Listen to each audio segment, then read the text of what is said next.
The New Testament is such a refreshing break after reading the Old Testament for several weeks. I am treating you to a break as we head to 1 Timothy. I encourage you to read an introduction to the book or do some extra reading about Timothy, a young leader at the church in Ephesus for Monday. Tuesday through Friday, I encourage you to read a chapter each day, 1 through 4. There will be posted devotions for each day's reading. Timothy was one of Paul's closest companions and a prime example of one who was influenced by godly relatives, his mother and grandmother, and came to know Christ through Paul's ministry. He became Paul's protege and pastor of the church of Ephesus.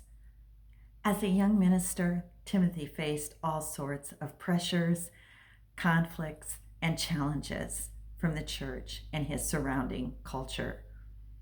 To connect and encourage, Paul sent this very personal letter, known as a pastoral letter. At this time, there were false teachers who were motivated by a spirit of curiosity and a desire to gain power and prestige.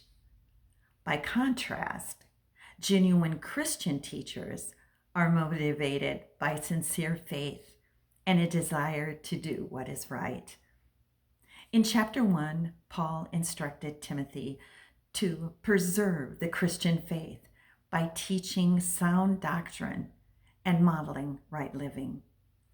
Along with this, I also love verse 5, where he says that the goal of his teaching is love, which comes from a pure heart, a good conscience, and sincere faith. In chapter 2, Paul shares the importance of prayer as a vital ministry of the local church, along with respectful order at church meetings.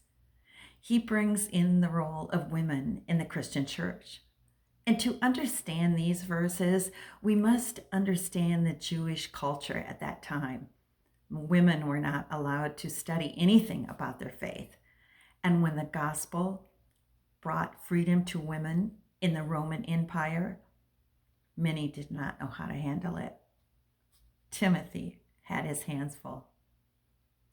But thankfully, that is no longer the way that our culture is today, or you would not be listening to me presenting my blog about the importance of being in the Word of God. A discussion of church leaders, overseers, and deacons are spelled out in chapter 3. These people all need to be spiritually qualified and set the right example in their homes also. Verses 1 through 7 is entitled Watching. It shares the title of an overseer and describes the work of an elder. God's people need shepherds to watch over them, protect them, and lead them. Verses 8 through 13 can be entitled Working, for we read about elders who carry out the work of the church. And finally, verses 14 through 16 can be entitled Worshiping, the largest group of the church, those who worship the Son of God and have them in their midst. Paul addresses the issue of false teachers again in the final chapters for the week. Timothy was a young pastor, and it would have been easy for leaders to look down on him. He had to be ready each day with the truth for defense against Satan. Regardless of your age, Paul can use you just like he did Timothy. Live so others can see Christ in you. Next week, we continue with the reading of Paul's letters to Timothy. Won't you please check in? Because Biblical Shakers makes reading the Bible way more enjoyable for you. And I pray the Lord will put a hunger on your heart.